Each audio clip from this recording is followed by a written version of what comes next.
Disney has many classic rides that have defined its image over its many decades of being in the theme park business, and I think that the two most iconic and influential must be Pirates of the Caribbean and the Haunted Mansion.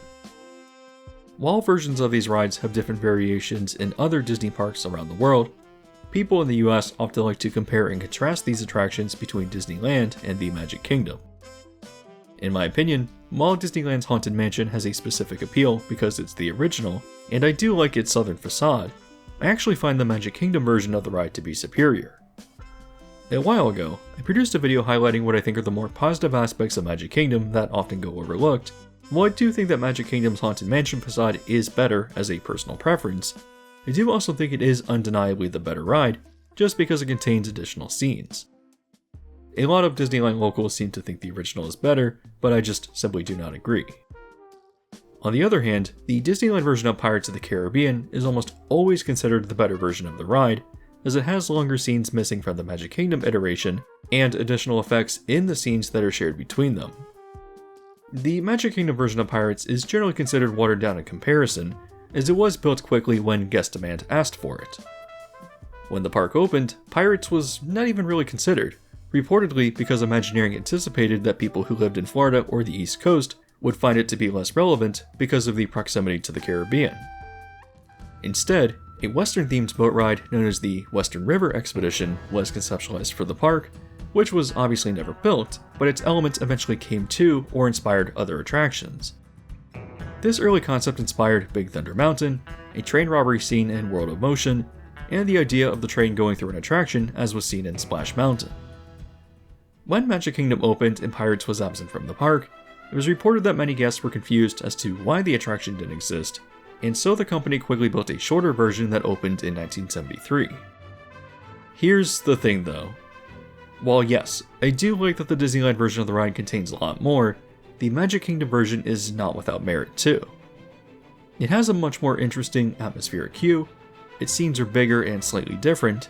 and it also contains scents, which are always a strong positive sensory trigger that, weirdly, the Disneyland version is lacking.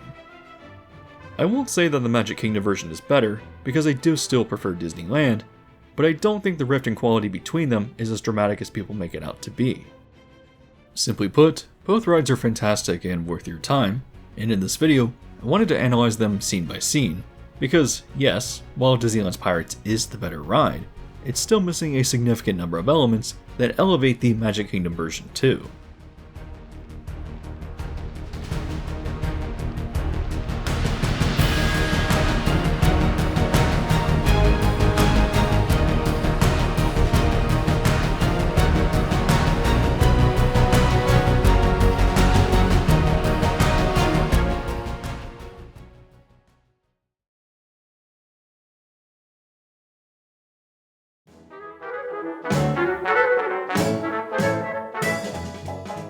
Hey, just a quick favor, but if you would like to support the video and the channel, please go ahead and leave a like, and subscribe if you haven't already.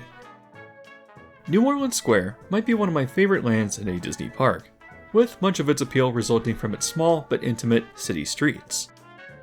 There's a lot of detail everywhere, and it feels old and enchanting, romanticizing what a classic New Orleans would have looked like. The streets are also haunted, not just literally as the Haunted Mansion sits nearby, but also by the memory of pirates long forgotten. Part of what makes Pirates of the Caribbean so interesting in Disneyland is how well it's hidden from the rest of the park, as compared to the relatively small and intimate streets of New Orleans Square, the ride is deceptively massive in its scale.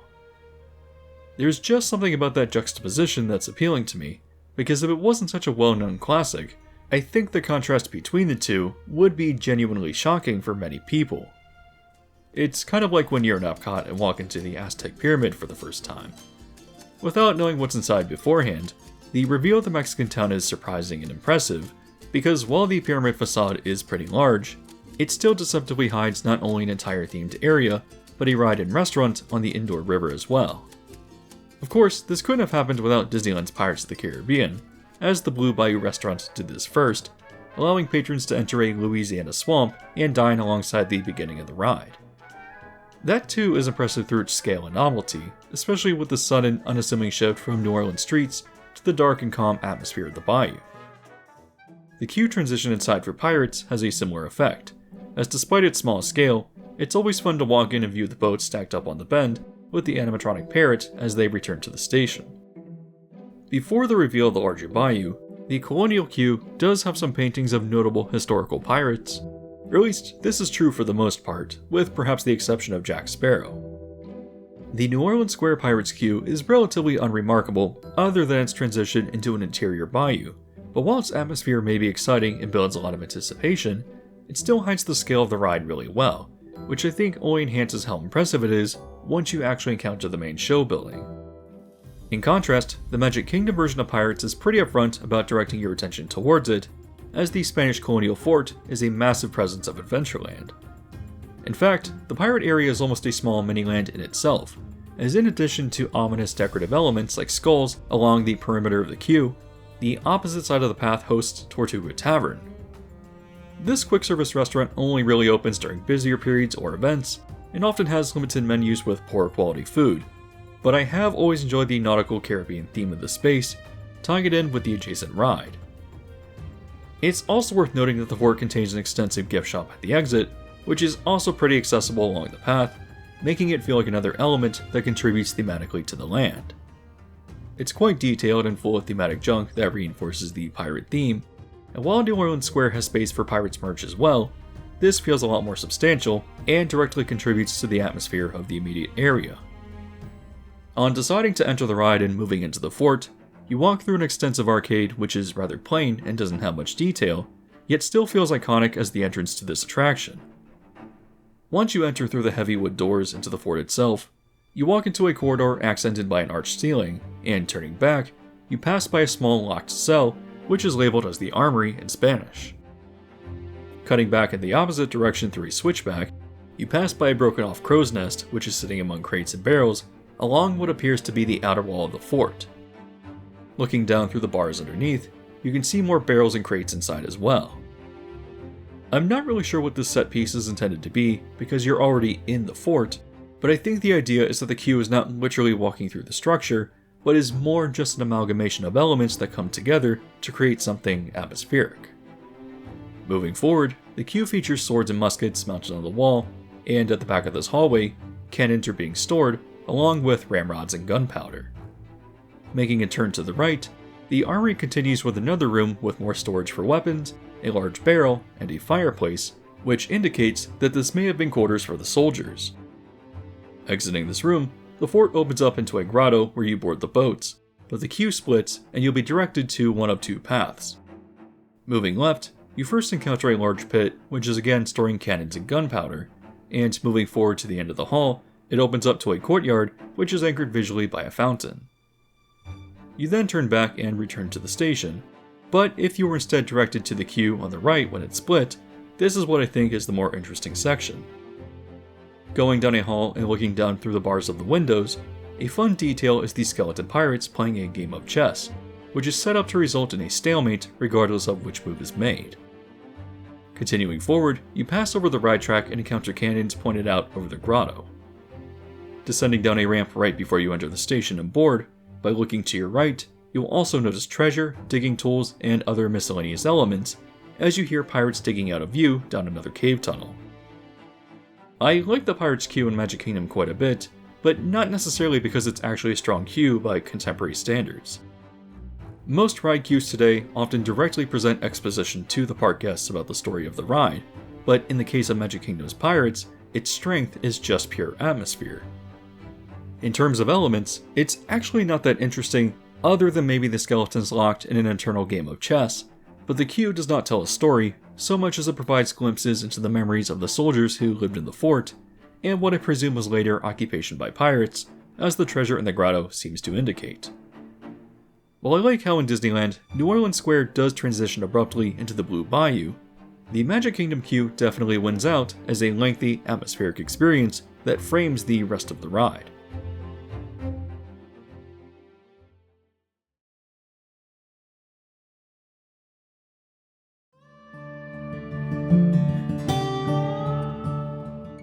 When boarding the Disneyland version, you step into the boat from Lafitte's Landing, named after the real privateer Jean Lafitte, who engaged in piracy in the Gulf of Mexico out of New Orleans in the early 19th century. Once the boat dispatches, you float out into the calm, tranquil waters of the Blue Bayou, which is enchantingly atmospheric and mysterious. On your left are swamp shacks, a boat, and an alligator, and on your right is the Blue Bayou restaurant. Traveling further among the cypress trees and fireflies, you encounter a shack with a banjo player on the left, rocking in his chair and playing a quiet version of Yo Ho, A Pirate's Life for Me. Moving under a brick archway on what must be the outskirts of New Orleans, you pass by another shack under the city and round a bend where you encounter a Jolly Roger mounted on another brick arch. He cycles through a few different audio segments, but essentially warns you that it's too late to turn back as you then plummet down into the darkness below. Emerging out into a haunted feeling cave, the voices of long-gone pirates are singing a fuller version of A Pirate's Life for Me as it echoes throughout the walls and in and out of the caverns. Approaching another drop, the boat once again plummets down into another section of the cave as a foreboding, pained voice echoes the words, "Dead men tell no tales." Moving around a bend, a scene on the right depicts pirate skeletons who have fallen in battle on a beach among an open treasure chest. A funny gag here is the seagull sitting in the hat on top of one of the skeletons. Moving forward, another scene on the right reveals another skeletal pirate steering at the helm of a ship that crashed in a storm, and turning to the left, you encounter a hidden pirate hideout in the grotto. You'll see a pair of skeletons playing chess, just as with the Magic Kingdom queue, and by the bar, another patron drinks perpetually as the rum falls through his ribcage. Looking to the left, the boat passes the captain's quarters, which contains a decadent bed inhabited by the skeleton of the captain himself, looking through a magnifying glass at what I believe is a treasure map. This scene is a bit longer and there's a lot of detail to observe, but traveling further into the grotto, another scene on the left has another skeleton sitting on top of a pile of gold in the treasure room, which again is filled with a ton of detail. Moving through one final section of cave, there's not much to see visually in the darkness, but another ghostly pirate voice acknowledges your lack of fear for curses, having said that you've been warned. With a final Dead Men Tell No Tales, you finish off this segment with a relatively new effect, encountering a trapped skeleton holding a treasure chest while suspended from the cave ceiling. An octopus dangles treasure nearby, but as you pass the old pirate, he transforms into the memory of his living self as you emerge out of the cave and right into an assault on the fort that protects the city, which is known as Pedro del Rado. However, before moving forward, I want to compare this opening sequence to the version of the ride in the Magic Kingdom. Remember, you worked your way through the fort and into a hidden grotto that leads out to the ocean, and as you look out onto the bay, there is a ghostly ship ominously sitting out in the distance. This is a really cool effect that I wish was in the Disneyland version of the ride, and as you drift off into the caves, you hear the familiar Dead Men Tell No Tales echoing throughout the cavern. Here, waterfalls on the left add to the atmosphere, and a haunting instrumental version of A Pirate's Life for Me travels throughout the cave, which is a lot more ominous than the sea shanty version sung in Disneyland after the first drop. While the Disneyland cave formations also kind of form structures that look like skulls, the Magic Kingdom version is also a lot less subtle about it as you approach the first scene. This too shows a beach battle, which is less detailed but easier to see because of its lighting choices. Moving ahead and on the right, this ride's version of the skeleton at the helm of the storm is also better lit with a background projection effect, which is a recent addition, but one that I think is really effective. Coming up on the left, another Jolly Roger is mounted on the cave wall who makes comments about your adventure. This figure also works to direct your attention to a camera flash disguised as lightning from the shipwreck scene, and blinded, you plummet down into the darkness below. Emerging out, you then encounter the scene of the ship attacking the fort, as seen in the Disneyland version as well. Before continuing though, I want to discuss what each cave scene does for the context of each respective ride. First, I like that the Disneyland version starts off in the Blue Bayou, which isn't just cool, but adds a lot of context that is missing from the Magic Kingdom iteration. Traveling under New Orleans, you hear the cursed voices of the pirates who once inhabited the hidden cave, and this segment sets up the idea that you'll be traveling through their memories, which makes up the rest of the ride. In contrast, the Magic Kingdom provides little context, and while the fort is a really cool queue to walk through, it serves the purpose of only providing atmosphere, since its ambiguous collection of colonial elements tells no story. Pulling out of the grotto with the ship off in the bay, and the ominous version of the music, doesn't really do much to allow you to understand that you'll be traveling through these pirates' memories, but I do like how tonally, it is a lot creepier. While the Disneyland version builds up a lot of tension too, its 2-drop surprise riders a lot earlier in the scene, and the music throughout the caves here is a lot more jovial, setting up a different kind of mood. I also want to say that while the skeleton changing into his living form is a simple but neat effect that provides more context about what you're experiencing, the reveal of the ship attacking the fort is a little less exciting. It works well enough as the caves open up into this epic scene, but in the Magic Kingdom, you exit the caves by dropping into the darkness, getting splashed by water, and emerging out into the same scene more dramatically, which recontextualizes the feelings of riders as they've just experienced a mild but exciting thrill. I don't think that any version of this reveal is better than the other, but while I do prefer the Blue Bayou and cave scene of Disneyland, and there's a lot of detail to observe throughout its scenes, I don't think you can discount the scarier tonal shift of Magic Kingdom, which is still effective even if the beginning is significantly shorter.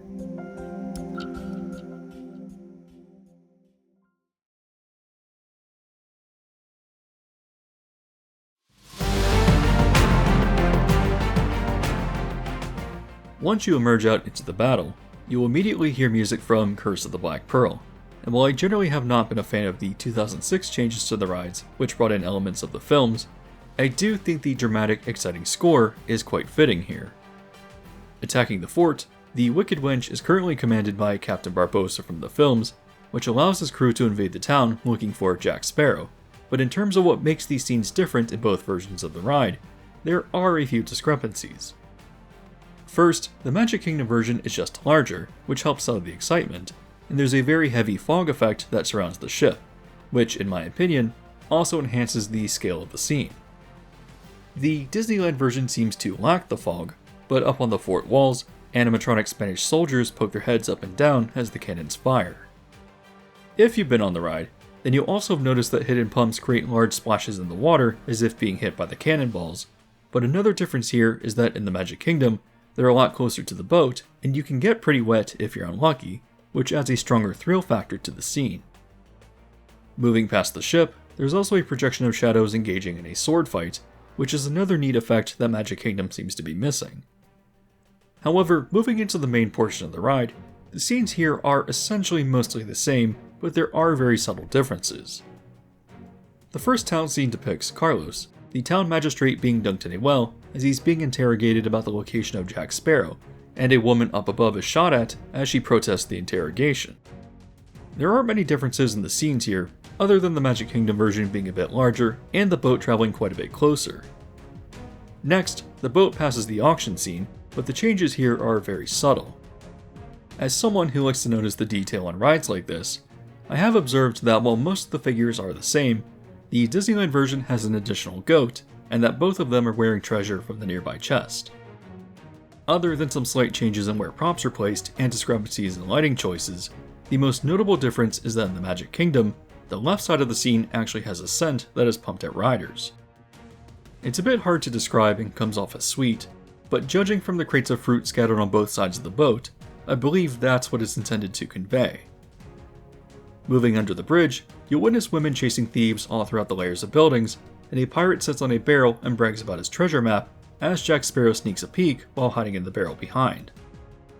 In the Disneyland version, there are 3 animatronic figures drinking from barrels that one of them has shot holes in, and the dog near the barrel pirate is on the right.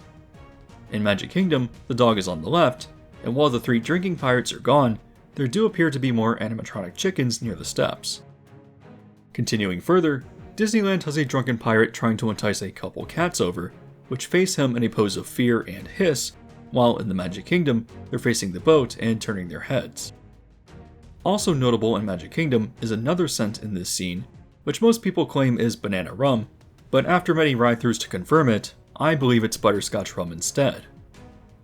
Emerging out into the last major town scene where it's being ravaged by fire, the Magic Kingdom version is once again somewhat larger and gets you closer to the animatronics.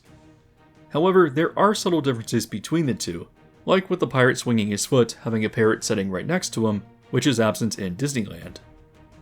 The burning town facade behind him is also more intact in Magic Kingdom, whereas in Disneyland, the buildings have started to collapse. also unique to Magic Kingdom is yet again another scent, which is the smell of burning wood, much like the Library of Alexandria scene in Spaceship Earth. It's often inconsistent and hard to detect, but it's definitely there. Exiting this scene and moving into the fort, this is where the ride starts to become very different again, as in Magic Kingdom, the prison with the dog holding the keys is missing part of the scene. In Disneyland, there's an additional cell with a chained up skeleton and a lot more burning debris. In Magic Kingdom, the prisoner scene immediately transitions to the treasure room, where you see Jack Sparrow kicking back on a chair and singing A Pirate's Life for Me as he's surrounded by treasure and a parrot squawks nearby. There's a lot of detail in this room, but it's actually pretty far from the boat, and immediately, riders pull into the unload station where they take a moving ramp up to the gift shop. However, in the Disneyland version of the ride, there's an entire scene missing from Magic Kingdom, which continues the fiery destruction as creaking debris hangs perilously overhead. Moving further in, pirates are engaging in a playful but dangerous game of firing their pistols among flaming timber and barrels of gunpowder, with the occasional shot causing the water to shoot up as if being hit. Immediately, the Jack Sparrow treasure room scene comes into view of riders, but despite being much closer to the boat, it's far less detailed, has less treasure, and the parrot is missing. You also spend a lot less time with the scene as you're already climbing a ramp, where, as you ascend a waterfall, you can spot the eyes of rats looking out from the darkness. This brings you back up to the bayou, almost emerging out from the dreamlike memory, and rounding a bend, this brings you up alongside the short inside queue, where you can witness the final treasure scene with the parrot that squawks and sits on the shovel, bringing this deceptively epic adventure to a close.